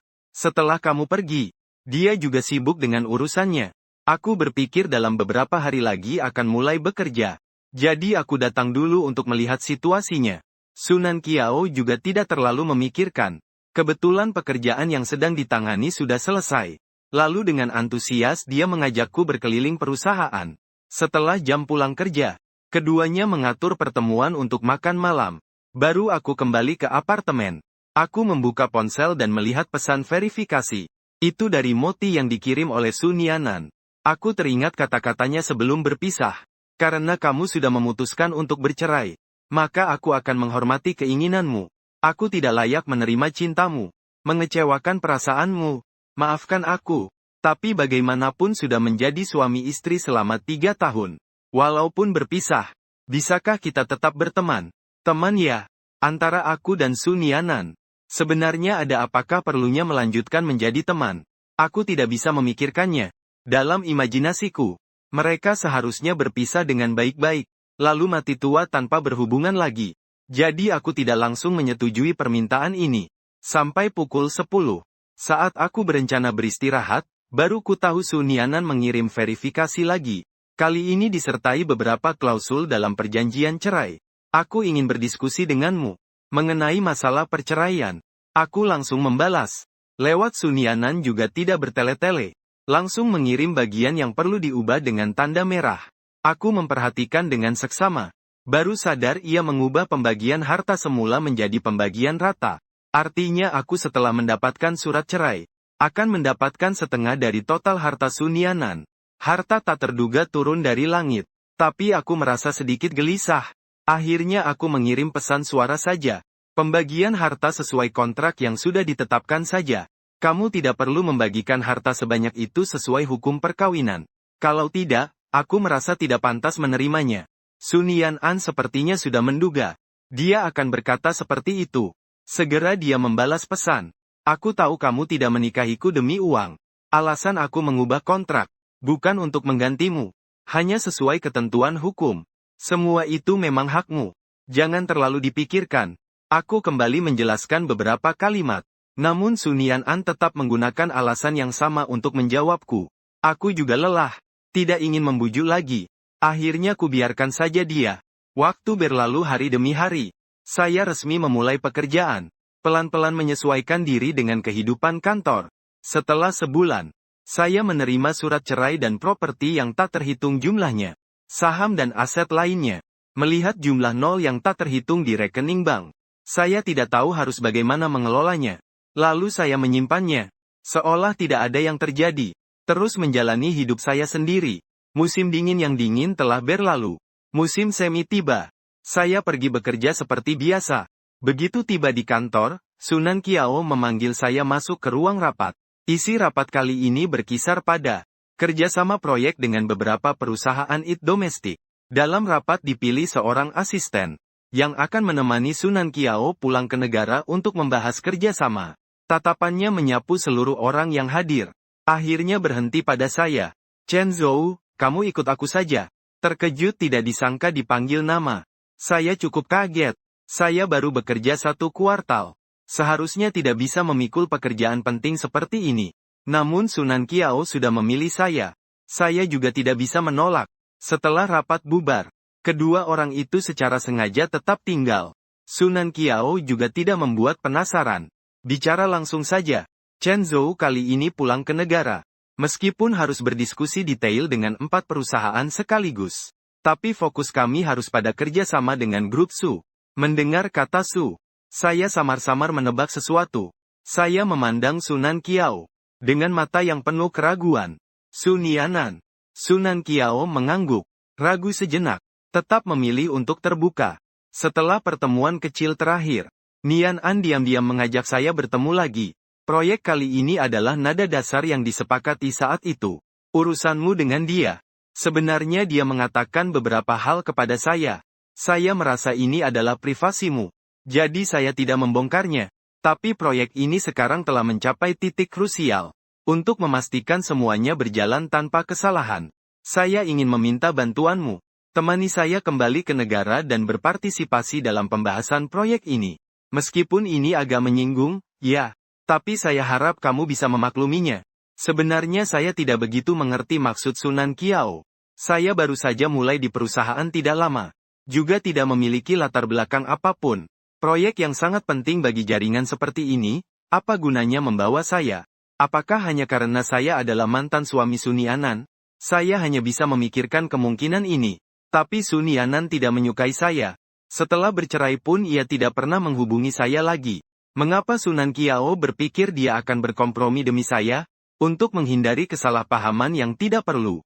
Saya jujur mengatakan yang sebenarnya. Nan Qiao Jie sebelumnya karena saya sudah bercerai. Saya rasa hal-hal ini tidak penting. Maka saya tidak memberitahumu. Tapi proyek ini sangat penting. Jadi saya langsung bicara. Saya dan Su Nianan sebenarnya hanya hubungan singkat. Dia tidak menyukai saya. Kami juga tidak ada perasaan sebagai suami istri. Bercerai juga baik-baik saja. Sepengetahuan saya. Meskipun dia sangat menghargai persahabatan. Tapi dalam hal besar dan benar tetap memegang prinsip. Jika Anda merasa perlu melibatkan saya untuk membahas kerjasama, jika ini akan meningkatkan peluang keberhasilan, maka saya mungkin harus menyiramkan air dingin kepadamu. Dari mulut pihak lain yang terlibat, mendengar deskripsi tentang status pernikahan ini, Sunan Qiao merasa sangat aneh. Dia mengajakku untuk duduk. Tak tahan bertanya satu pertanyaan. Apakah kamu yakin Sun Yannan tidak punya perasaan padamu? Aku dengan cepat mengangguk. Melihat ekspresi pasti dariku, Sunan Qiao tak bisa menahan ingatan tentang kata-kata yang diucapkan Sun Yannan sebelum meninggalkan San Francisco. Guru Su, sebenarnya aku dan Chen Zhou adalah suami istri. Secara tepat saat ini kami dalam status bercerai. Aku tidak melakukan cukup baik dalam pernikahan ini. Dia kecewa padaku. Jadi dia mengajukan cerai. Sikap Chen Zhou sangat tegas. Aku tidak ingin membuatnya terjebak dalam masalah. Jadi aku setuju. Tapi aku pribadi ingin memperbaiki hubungan ini. Hanya saja saat ini butuh waktu untuk tenang dan memikirkannya. Chen Zhou tentu tidak mau kembali bersamaku. Bisakah tolong bantu jaga dia untuk sementara waktu? Sebagai ungkapan terima kasih, aku bersedia berdiskusi dengan Anda tentang kerjasama proyek Ro. Meskipun sudah lama berlalu, tapi wajah kecewa dan putus asa Sun Yannan, serta nada yang sangat tulus, Sunan Qiao masih sangat ingat jelas. Dia sulit percaya orang seperti Sun Yannan akan menyerahkan proyek yang diinginkan oleh banyak perusahaan besar di dunia itu, hanya demi seseorang yang tidak ada perasaan. Tapi karena Sun Yannan sudah bilang bahwa ada masalah antara dia dan aku, dia juga tidak mau terlalu banyak berasumsi. Hanya saja akhirnya menanyakan pendapatku. Untuk urusan proyek, aku yang bertanggung jawab. Kamu tidak perlu terlalu memikirkan itu. Alasan saya ingin membawamu pergi bersama. 1. Karena kepentingan pribadi. 2. Juga ingin melatihmu sedikit. Anggap saja ini perjalanan dinas biasa. Lakukan sesuai prosedur dan aturan saja. Bisa ya?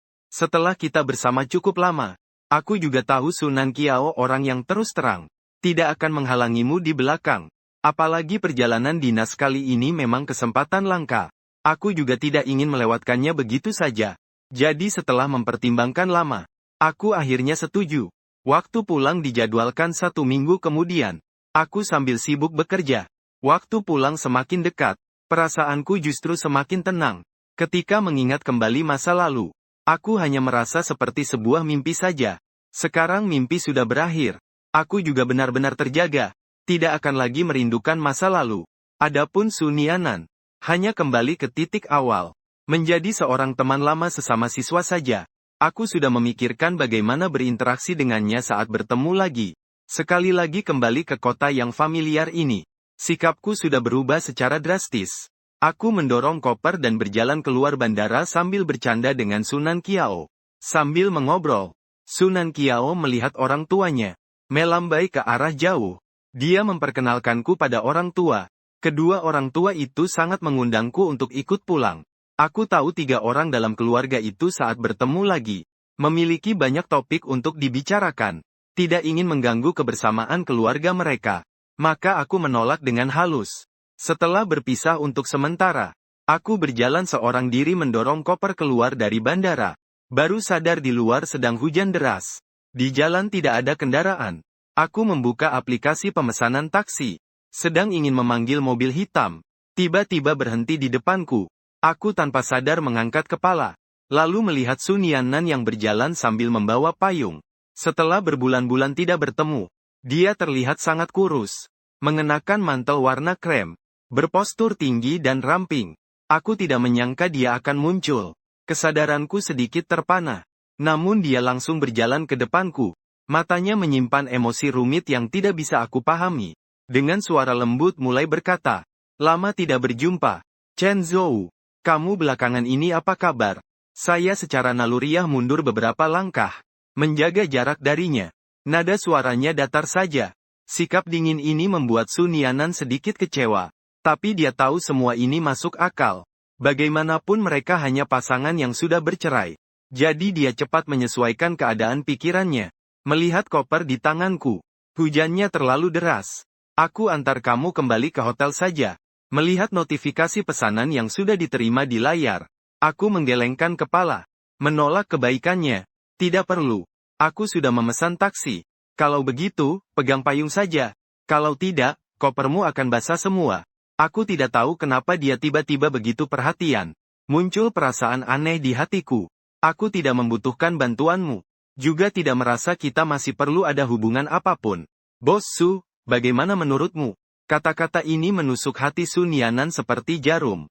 Tangannya yang terkumpul di lengan bajunya sedikit bergetar. Tersenyum dengan sedikit terpaksa. Cerai. Apakah bahkan tidak bisa menjadi teman lagi? Aku memasukkan kembali ponsel ke dalam saku. Mengambil payung dari tas.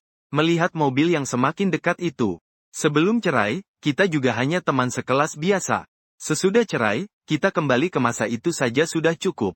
Kau dan aku memang bukan berasal dari dunia yang sama. Tidak perlu menjadi teman. Setiap kata tanpa disertai emosi apapun. Kali ini giliran Sun Yanan yang terdiam. Dia melihat sopir membantuku memasukkan barang ke bagasi mobil. Melihatku membuka pintu mobil. Melihatku menutup payung. Hanya merasa ada sesuatu yang perlahan menjauh darinya. Dia tak bisa menahan diri dan maju ke depan dengan satu tarikan. Menahan pintu mobil yang hampir tertutup. Suara denting hujan yang cepat. Suaranya sangat tegas dan penuh semangat. Aku tidak merasa kita berasal dari dunia yang berbeda. Mungkin kamu pernah mendengar banyak orang menunjuk-nunjuk tentang asal-usulmu. Mereka membicarakan pilihanmu menikah denganku. Tapi aku ingin memberitahumu. Aku tidak pernah melihat dengan jelas. Kamu. Dan aku tidak pernah berpikir bahwa kamu tidak pantas berdiri di sisiku. Kamu hanya menerima dengan lapang dada segala yang kamu miliki. Berani mengejar apa yang kamu sukai saja. Kamu tidak perlu merendahkan diri. Aku sudah hidup sendiri hampir 10 tahun. Ini pertama kalinya aku mendengar seseorang berkata seperti itu. Aku menoleh ke arahnya. Sedikit mengangkat sudut bibir. Jarang-jarang tersenyum dan berkata satu kalimat padanya. Terima kasih. Setelah menaruh koper di hotel, hujan juga berhenti. Saya membawa tas dan bergegas ke restoran. Bertemu dengan Jiang Mo. Kedua saudara itu berpelukan hangat. Berkumpul dan mengobrol tentang kabar terbaru masing-masing. Ketika Jiang Mo mendengar saya membagi separuh kekayaan Sun Yanan, mulutnya membesar sampai bisa menelan piring. Jiang Mo baru melirik kecil dan berbicara pelan. Mengabaikan tatapan aneh dari orang-orang di sekitar. Berteriak seolah tidak mendengar. Saudaraku sekarang sudah jadi orang kaya. Astaga, sekarang aku berpaling padamu. Apakah hidupku seterusnya tidak perlu khawatir lagi? Saya segera menutup mulutnya. Meminta maaf kepada pelanggan di sekitar yang terganggu. Lalu langsung membawanya pindah ke ruang VIP. Setelah tidak ada orang di sekitar. Apakah uangnya sudah masuk? Tapi sampai sekarang, aku tidak berani menghabiskannya. Rasanya seperti rejeki nomplok yang nantinya pasti akan kembali lagi. Jiang Mo tidak bisa mendengar kata-kata itu. Dia menarik tanganku dan dengan sabar mulai menasihati. Rejeki nomplok apaan? Ini adalah penghasilanmu yang sah. Kalau Sun Yanan semurah ini, maka kamu ambil saja dan pakai. Ada apa malu-malu? Bukannya kamu yang mengancam, menyuruh dia menikah denganmu. Kata-katamu sebenarnya masuk akal. Jiang Mo melihat aku perlahan melepas keraguanku. Dia tersenyum ceria dan mengambil menu. Tanpa melihat, langsung memberikan ke pelayan. Bawakan aku makanan termahal kalian, apa itu lobster Australia? Satu porsi untukku juga, jangan pelit. Dia dengan puas dan bangga mulai membanggakan diri. Aku baru saja berakting bagaimana? Apakah sudah terasa seperti itu? Aku memberikan dia 2 jempol. Sengaja ingin menggoda dia. Cukup tampan. Hanya saja tidak tahu nanti saat tiket datang. Apakah bos Jiang kita masih punya keberanian? Perahu yang tenggelam. Bukankah kamu yang mengundangku? Kalau tidak, setelah makan bersama secara AA, Jiang Mo akan merasa puas. Aku melihat wajahnya yang penuh kepuasan. Lalu menekan bel untuk memanggil. Saat pelayan hendak membawa Bon, dari belakang. Tiba-tiba terdengar suara sinis. Bukankah itu Chen Zhou? Kedua saudara itu mendengar suara lalu menengadah melihat. Sekelompok orang turun dari lantai atas. Kebanyakan adalah teman-teman dari Universitas A. Mengelilingi Song Jingnian dan berjalan ke arah mereka. Melihat mereka, Jiang Mo mendekat ke telingaku. Berbisik pelan membicarakan Chen Zhou. Kamu pergi ke luar negeri. Keesokan harinya, Soek Jingnian yang punya beberapa hubungan sekaligus menjadi heboh. Karena melibatkan terlalu banyak orang. Bahkan pernah menjadi trending topik. Kabar itu katanya menyebar dari saudari-saudara Sun Yanan. Sejak itu reputasinya menjadi buruk. Dia melihat masalahnya semakin tidak terkendali. Lalu pergi menemui Sun Yanan untuk meminta balikan. Tapi dia sama sekali tidak mengacuhkannya. Kamu belum lihat wajahnya setelah ditolak di depan umum. Wajah yang penuh rasa malu dan putus asa itu. Sungguh lucu sekali. Kebetulan Soek Jingnian berjalan ke meja itu. Dia samar-samar mendengar mereka membicarakan dirinya. Wajahnya langsung menjadi gelap. Dia menatapku tajam dengan mata yang penuh kebencian. Bukankah kamu sudah keluar negeri? Kenapa kamu kembali lagi? Tak ada hubungannya denganmu, kan? Untuk apa kamu sombong? Jangan-jangan kamu pikir dengan kembali. Kamu punya kesempatan untuk kembali ke sisi Sun Yanan, kan? Dia dulu juga tidak menganggapmu penting. Sekarang apalagi tidak. Aku tidak tahu kenapa dia menjadi musuh sebesarmu. Padahal aku sudah bercerai dengan Sun Yanan. Tapi aku juga tidak ingin bertengkar dengan mereka semua. Sudah bayar. Menarik Jiang Mo dan hendak pergi. Sikapku yang cuek membuat Song Jingjian semakin marah. Langsung memblokir pintu keluar. Kamu cuma mengandalkan mencuri pernikahanku. Mengambil setengah harta Sun Yanan. Hanya pria Phoenix yang licik saja. Pura-pura apa di depanku? Meski kamu dapat uang itu, buat apa? Lihat deh bau miskin yang gak bisa kau tutupi di seluruh tubuhmu. Jangan buat aku pusing. Beberapa anak buah kecil yang mendengar itu ikut tertawa mengejek. Jiang Mo yang kesal mau maju dan berdebat dengan mereka. Aku buru-buru menariknya. Aku menatap Song Jingjian dengan wajah tenang. Suara datar, uang itu adalah Sun Yanan yang secara sukarela memberikannya padaku. Sama seperti gosip yang tersebar luas tentangmu. Resmi dan sah. Benar adanya. Setelah berkata begitu aku tidak peduli bagaimana ekspresi Song Jingjian. Aku menarik Jiang Mo dan pergi. Song Jingjian yang tersentuh di titik sakitnya jadi marah dan malu. Dia mendorong pelayan yang kebetulan lewat ke depan. Sup panas yang berisi minyak tumpah.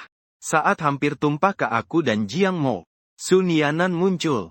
Dia dengan cepat menghalangi mangkuk sup itu. Sup yang mendesis. Membasahi seluruh tangan kirinya. Kulit yang terekspos terbakar. Seketika muncul banyak gelembung air. Wajahnya seketika menjadi lebih pucat. Song Jinian sama sekali tidak menyangka dia akan muncul di sini. Dia juga bingung sejenak. Segera maju untuk memeriksa lukanya. Sun Yanan dengan paksa menahan rasa terbakar itu. Mengatupkan gigi dan menatapnya. Tatapannya lebih dingin dari salju. Demi menghormati paman dan tante Song. Aku tidak pernah mempersoalkan apa yang telah kamu lakukan. Tapi jika kamu terus bersikap keras kepala, maka aku tidak keberatan membuatmu belajar pelajaran. Song Jinian masih ingin menjelaskan. Sun Yanan sama sekali tidak memberinya kesempatan. Membawa dua orang yang ketakutan pergi. Angin malam yang dingin bertiup. Aku juga menjadi jauh lebih sadar. Aku melihat luka di lengan dia. Langsung mengambilnya dari sakunya. Kunci mobil. Setelah tergesa-gesa, tiba di rumah sakit. Perawat melihat luka seluas ini. Juga terkejut. Segera memanggil dokter. Waktu sudah malam. Jiang Mo besok harus masuk kerja. Aku sudah membujuknya cukup lama baru dia mau kembali. Di ruang gawat darurat tinggal hanya 4 orang. Aku berbalik melihat Sun Yanan yang berusaha keras menahan rasa sakit. Mengambil 2 tisu. Mengusap keringat yang mengalir deras di dahinya. Aku tidak mengatakan apa-apa. Pergi mengambil obat sesuai resep dokter. Saat aku kembali, lukanya sudah dirawat. Dokter juga memberikan banyak instruksi penting. Baru membiarkan mereka pergi. Aku mengendarai mobil mengantarkan Sun Yanan pulang. Kembali ke villa ini. Melihat tata letak ruang tamu yang tidak jauh berbeda dengan dulu. Mataku berkilat penuh keheranan. Pembantu tua melihat aku kembali. Seketika wajahnya cerah penuh kebahagiaan. Mendekatiku. Terus mengobrol tanpa henti. Tuan, akhirnya Anda kembali. Selama Anda pergi, Nyonya terus menunggumu. Ucapan terhenti di tengah jalan. Pembantu melihat Sun Yanan yang terluka terdiam di tempat. Nyonya, bagaimana Anda bisa terluka? Aku berpura-pura tidak mendengar kata-kata pembantu itu. Memberikan obat yang kupegang. Dan menekankan instruksi pengobatan sekali lagi. Lalu berbalik hendak pergi. Melihat punggungku yang semakin menjauh. Sun Yanan hanya merasa hatinya kosong. Dia sangat ingin memintaku untuk tetap tinggal. Tapi kata itu terhenti di bibir. Wajah Sun Yanan yang terlihat sedih dan ragu-ragu ini tertangkap oleh mata sang kepala rumah tangga. Hampir membuatnya sangat cemas. Dia tidak sempat memikirkan hal lain. Segera mengejar. Memanggilnya. Mengatakan semua kata-kata yang belum sempat diucapkan. Tuan, sejak Anda kembali, jangan pergi lagi. Selama 3 bulan ini, Nona selain bekerja, hanya duduk di kamar menatap bunga yang pernah Anda tanam sambil melamun. Malam hari bermimpi dan terus menyebut-nyebut ingin Anda kembali. Dia setiap minggu akan terbang ke Amerika untuk menemui Anda. Takut mengganggu Anda. Hingga tak berani menghubungi Anda. Segala hal yang dikatakan oleh kepala rumah tangga ini, saya tidak tahu satu pun. Saya kira dia sudah benar-benar melupakannya, dan memulai hidup baru. Mendengar kata-kata ini, reaksi pertama saya adalah menganggapnya tidak masuk akal. Sunianan bukankah hanya menyukai Song Jinian? Lalu bagaimana mungkin demi saya, mantan suaminya, melakukan begitu banyak hal yang sulit dimengerti? Jadi saya tidak terlalu memedulikan kata-kata itu. Dengan sangat serius saya memberitahu pelayan, Paman Zhao. Saya dan Sunianan sudah bercerai. Saya juga sudah melupakan masa lalu. Apapun yang terjadi di keluarga Su tidak ada hubungannya dengan saya. Jangan panggil saya Tuan lagi. Mulai sekarang, panggil saya Chen Zhou saja saat bertemu. Sudah tidak pagi lagi. Saya duluan kembali. Jaga kesehatanmu. Setelah beristirahat singkat 2 hari, saya masuk ke mode kerja.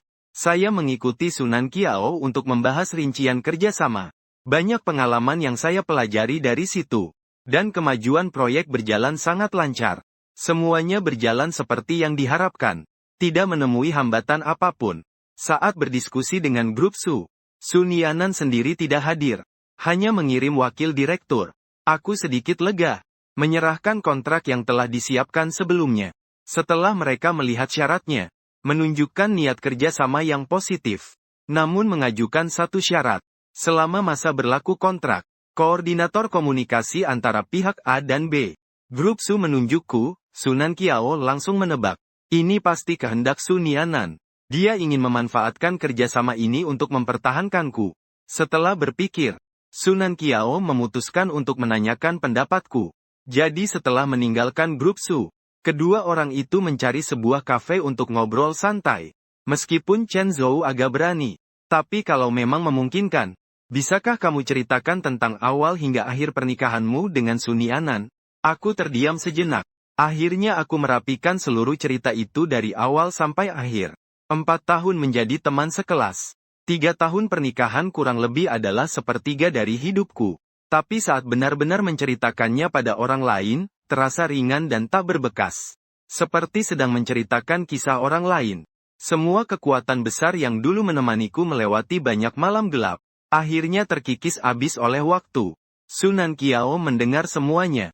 Lama tak bisa keluar dari pikirannya. Dia tak tahu harus berkata apa. Segala kata saat itu terasa lemah dan hampa.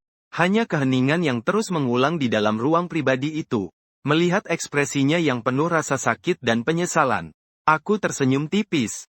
Dengan nada yang membawa ketenangan setelah melewati segala badai. Kaknan Kiao, aku tahu kamu punya kekhawatiran di hati. Ingin mendapatkan proyek ini. Tidak ingin aku terluka. Alasan aku memberitahumu tentang kenangan lama yang seharusnya disimpan rapat, adalah ingin memberitahumu, bahwa sebenarnya aku sudah benar-benar melepaskannya. Tidak peduli mereka mengajukan permintaan ini karena alasan apa. Di mataku, aku hanya akan menganggap ini sebagai pekerjaan yang harus diselesaikan dengan serius. Meskipun aku tidak memiliki banyak pengalaman, tapi selama kamu membutuhkanku, tim membutuhkan aku, maka aku akan berusaha keras untuk menyelesaikannya. Tidak akan mengecewakan harapan semua orang. Mendengar aku memberikan janji ini dengan penuh keyakinan, matanya Sunan Kiao dipenuhi air mata. Proyek ini sangat penting untuk keberhasilan baginya. Jadi dia tidak segan-segan ingin mewujudkan kerjasama ini. Dan bagian terpenting adalah aku. Meskipun menggunakan kata ini terdengar tidak enak, tapi satu-satunya cara yang dia miliki sekarang adalah memanfaatkan perasaan Sunianan padaku untuk mencapai tujuannya. Untungnya aku bisa mengerti kesulitannya. Bersedia membantunya dalam urusan ini. Beribu kata tak terucapkan. Rasa terima kasihnya akhirnya berubah menjadi suara dentingan gelas. Akhir April, Sunan Kiao membawa 4 kontrak yang sudah ditandatangani. Bersiap terbang kembali ke San Francisco. Aku pergi ke bandara untuk mengantarnya. Kedua orang itu berpelukan lama sekali.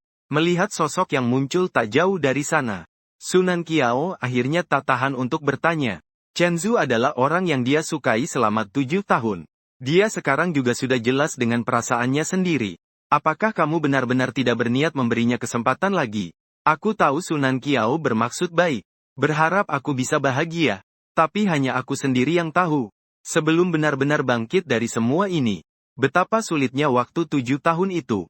Jika hanya sekadar menginginkan tapi tak mendapatkannya. Sebenarnya tidak akan sesakit itu. Hanya akan menjadi penyesalan saja. Tapi ketika aku meraih bulan terang yang tak tergapai. Mengira sudah mengejar cahaya. Akhirnya baru sadar itu hanya ilusi seperti menangkap bulan di air. Maka tidak akan lagi merindukan cakrawala.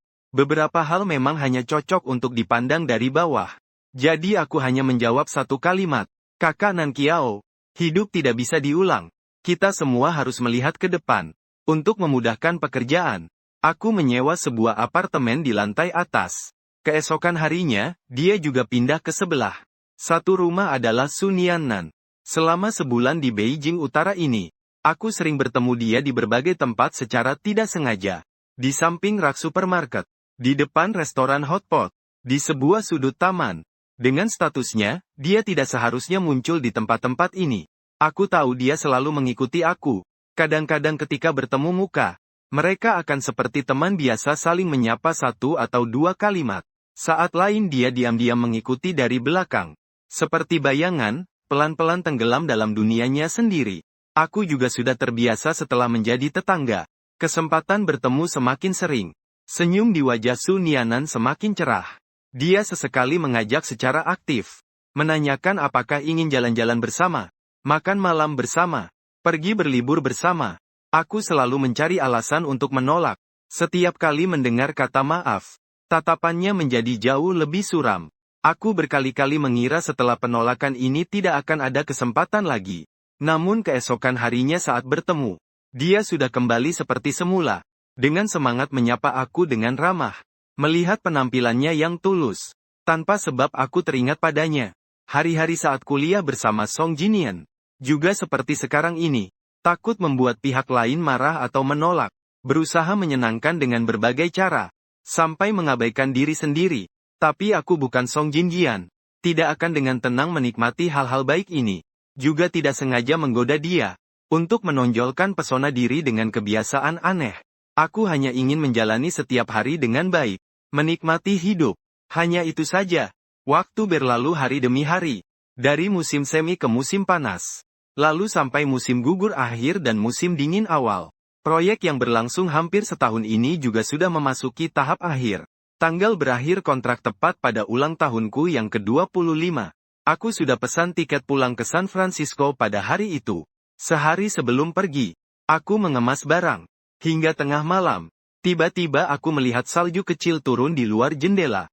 Ketika jarum jam menunjuk pukul 12, pintu diketuk.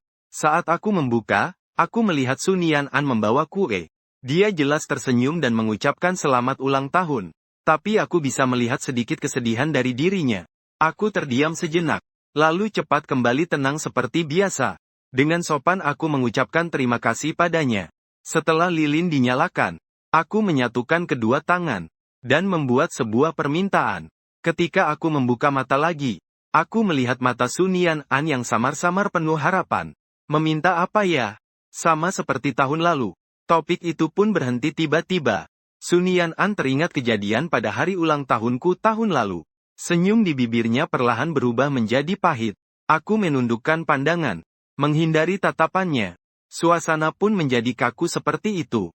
Setelah lama berlalu, aku mendengar Sun Yannan bertanya sebuah pertanyaan yang aneh. Chen Zhou, hari kau pergi tahun lalu. Apa kalimat yang kau ucapkan saat mengantarku keluar rumah? Waktu itu aku tidak mendengar dengan jelas apa katanya. Sebenarnya aku juga tidak bisa mengingatnya. Kenangan yang penuh dengan hawa dingin dan basah itu, menjadikanku sulit untuk menoleh kembali. Sebenarnya sudah luntur dan buram oleh waktu. Yang aku ingat hanya masa-masa yang hidup dan cerah. Adegan-adegan yang setiap kali teringat membuatku merasa hangat. Masih jelas tergambar di ingatan. Dan saat tahun baru datang, aku berharap semua orang yang akan ku kenal dan semua hal yang akan terjadi, bisa berjalan dengan sempurna. Jadi saya asal mengarang dua kalimat sebagai tanggapan. Semoga kamu bahagia. Juga semoga aku bahagia. Setelah bangun tidur, Di luar jendela sudah berubah menjadi hamparan salju. Salju masih turun. Saya turun ke bawah dan melihat gadis yang menunggu di pinggir jalan. Dia maju mendekat.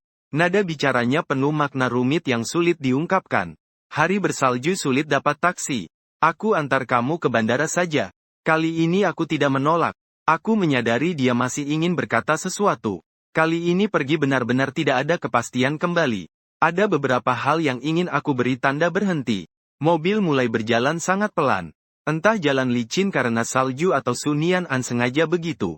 Tapi untung waktunya cukup banyak. Jadi aku tidak mengatakan apa-apa. Hening memandang pemandangan di luar jendela. Waktu 1 menit 1 detik berlalu. Sunianan akhirnya tak tahan dengan suasana sunyi saat perpisahan. Dia ingin mengatakan sesuatu. Menahan hati yang kacau. Juga ingin memanfaatkan kesempatan ini untuk menyentuhku. Membuatku tetap di sisinya. Apakah kamu masih ingat Natal tahun kedua pernikahan kita? Saat itu juga turun salju yang sangat lebat. Ibuku sedang tidak sehat. Kamu membawaku ke kuil untuk berdoa bagi keselamatan. Saat mengajukan permohonan, aku meminta sebuah tanda jodoh. Tulisannya adalah ingin memiliki seseorang yang setia. Mendengar penjelasannya, aku juga teringat masa lalu itu.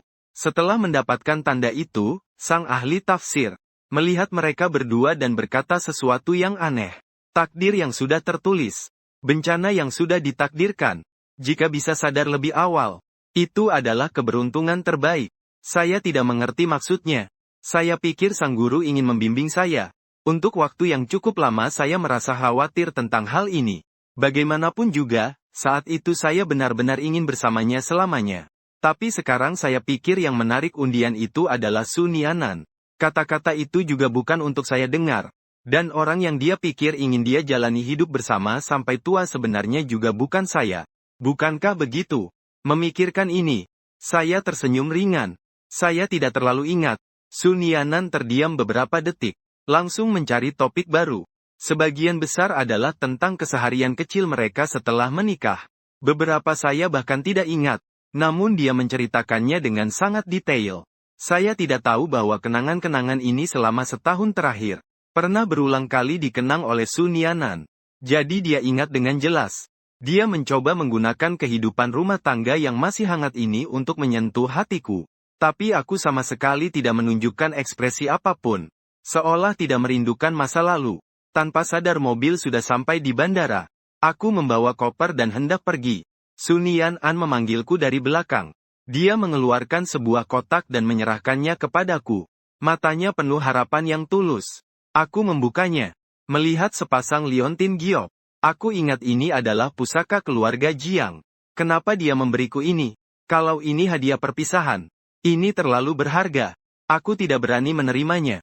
Setelah sekali lagi menolak, Sunian An hampir tidak bisa tersenyum lagi. Tenggorokannya tersedak beberapa kali.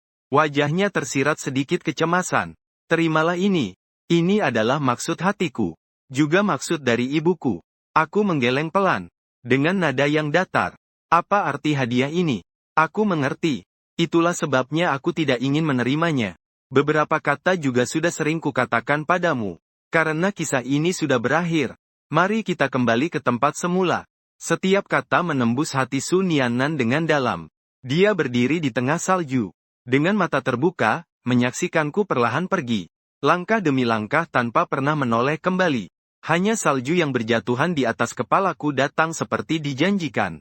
Mengantarkan kepadaku sebuah keabadian putih yang dia inginkan tapi tak bisa dapatkan.